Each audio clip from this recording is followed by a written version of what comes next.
Salut, salut, c'est Punky. Allez, bienvenue dans ma micro-chaîne Passion Home Cinéma pour cette partie 3 des enceintes Home Cinéma. Alors cette fois, je vais vous parler d'une enceinte qu'on peut en avoir une ou deux, voire même plus dans certains systèmes, qui est souvent négligée malheureusement, mais qui a énormément d'importance dans un système Home Cinéma, qui est tout aussi important que la voie centrale ou les enceintes gauche et droite, donc les frontes.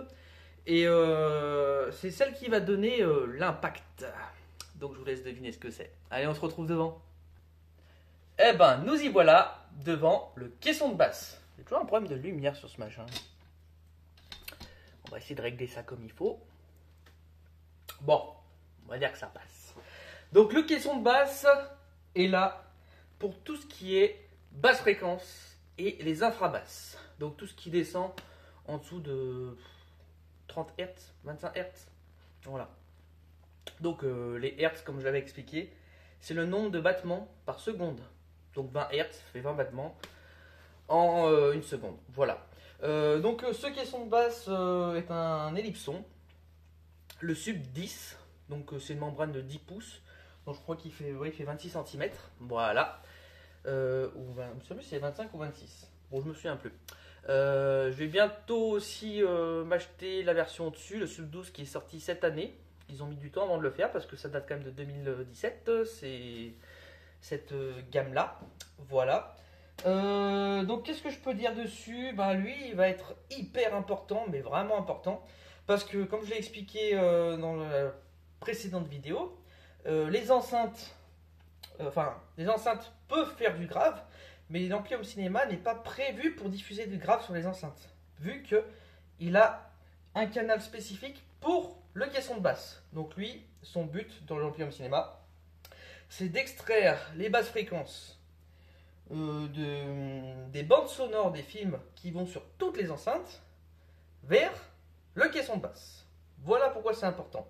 Du coup, si on n'utilise pas de caisson de basse, eh ben, on n'aura pas tout le spectre et on n'aura pas cet impact. Ce gros impact, ce gros souffle lors d'une explosion, lors quand des chevaux galopent par exemple, ou un dinosaure qui arrive, où ça fait bom bom bom, voilà, pareil. Il est là pour ça, lui. Voilà. Et en sachant que même dans les bandes son de films, il y a des pistes LFE qui sont dédiées qu'à cette enceinte ou ce haut-parleur. C'est plus un haut-parleur qui sont basse que c'est un coffrage avec un seul haut-parleur. Donc on ne peut pas dire que ce soit une enceinte. Pour moi, une enceinte, c'est un coffrage avec plusieurs haut-parleurs. Voilà. Donc ça, c'est un caisson basse réflexe. Donc il a un évent dessous. Voilà, on ne le voit pas, mais il y a un évent dessous. C'est pour ça qu'il y a ce truc. Tiens, je fasse la poussière d'ailleurs, c'est dégueulasse. Voilà. Il existe plusieurs types de caissons de basse. Il y a les caissons de basse réflexe, comme moi j'ai. Donc le caisson de basse réflexe, évidemment, il a un évent. Voilà.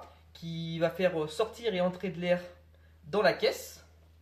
Donc ces caissons de basse sont avantageux pour avoir énormément d'impact, mais leur inconvénient c'est qu'ils ne sont pas forcément hyper musicales ou hyper précis. Voilà, ça arrive que ça bave un peu. Ensuite on a les caissons de basse clos. Alors les caissons de basse clos, ils sont complètement fermés. Il y a la membrane et du coup ça crée une pression-dépression dans la caisse, ce qui fait que la membrane est assez retenue ou repoussée. Voilà. Et ces caissons de basse sont souvent utilisés dans la hi-fi parce qu'ils sont extrêmement précis et musicales.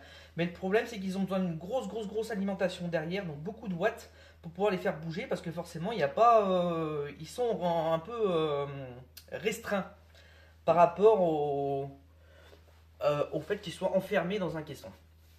Voilà. Mais c'est des super caissons de basse, les clos. Un peu cher par contre parce que forcément, il y a besoin d'une grosse alimentation derrière. Et on a les caissons de basse aussi qui sont entre les deux, qui est le meilleur des deux mondes. On appelle ça des caissons de basse. Alors c'est pas forcément des clos et ni des réflexes, mais en fait il y a une membrane qui est active, donc c'est elle qui va bouger. Et il y a une autre membrane passive, donc elle va suivre le mouvement de l'autre. Donc c'est comme si c'était un clos, mais l'autre va jouer le rôle en fait comme l'évent, le jeu de rôle de basse réflexe. Du coup, on a une enceinte qui a beaucoup d'impact, comme le caisson de basse réflexe, mais avec une précision et une musicalité comme le caisson de basse clos. Voilà. C'est pareil, ça coûte un tout petit peu plus cher aussi, mais bon, ça reste d'excellentes caissons de basse. Pour ma part, mon caisson de basse est un caisson de basse actif, donc il a déjà une alimentation derrière dans le caisson de basse. Il y a des caissons de basse qui sont passifs et des caissons de basse passifs. Et en fait, c'est juste une caisse avec un caisson, comme dans les voitures, souvent on voit dans les cars audio. Et ils ont besoin d'un ampli externe pour les alimenter. Donc là, on peut aller très loin. Il existe des amplis, en plus des amplis sonos qui montent à 3000 watts. Donc ça peut aller fort. Celui-là, il fait 250 watts RMS en amplification.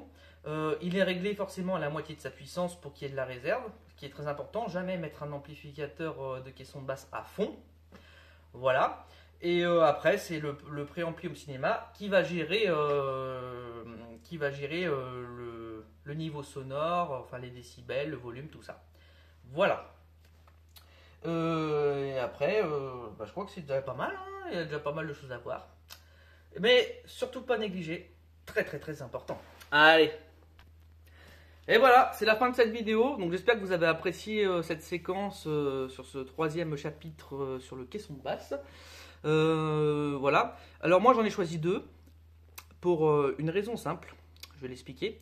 C'est qu'en fait les basses peuvent être diffus ou moins diffus, malheureusement, selon le placement. Et du coup, il peut arriver qu'il y a une certaine place sur le canapé ou sur la position d'écoute. Il peut y arriver qu'à un endroit on entend super bien les basses fréquences et d'un autre point on n'entend pas du tout les basses fréquences. Ce qu'on appelle une annulation de phase. Et du coup, moi j'ai choisi deux caissons de basse pour avoir cette homogénéité en fait, d'avoir là où je me place, d'avoir l'écoute identique de partout au niveau des basses fréquences. Voilà pourquoi j'ai choisi. Forcément, ça coûte un peu plus cher et c'est assez compliqué à régler parce que ça arrive souvent que les fréquences qu'il y a un problème de phase sur les fréquences quand il y a deux enceintes qui jouent la même chose avec les réflexions des murs, tout ça. Ça peut causer problème. Heureusement, il y a l'algorithme de l'ampli en calibration qui permet de corriger ça. Mais c'est pas évident des fois dans certaines pièces. Donc voilà. En sachant que moi, caisson de basse, par exemple, si je regarde un film, sur le canapé, j'entends hyper bien les basses fréquences, il n'y a pas de problème. Mais si je me mets dans la cuisine, par exemple, et ben, il y a un endroit dans la cuisine où j'entends cet effet de brouhaha de basse. Parce qu'il doit y avoir une grosse concentration de basse à cet endroit-là. Mais bon, après la calibration de l'ampli fait en sorte d'avoir les basses fréquences justes, donc le spectre juste de la bande son au niveau du canapé. Et voilà à quoi sert la calibration. Sur ce, la vidéo a déjà fait faire 8 minutes, donc je vais vous laisser. Donc surtout, n'oubliez pas, visionnez, écoutez et n'oubliez pas de kiffer surtout.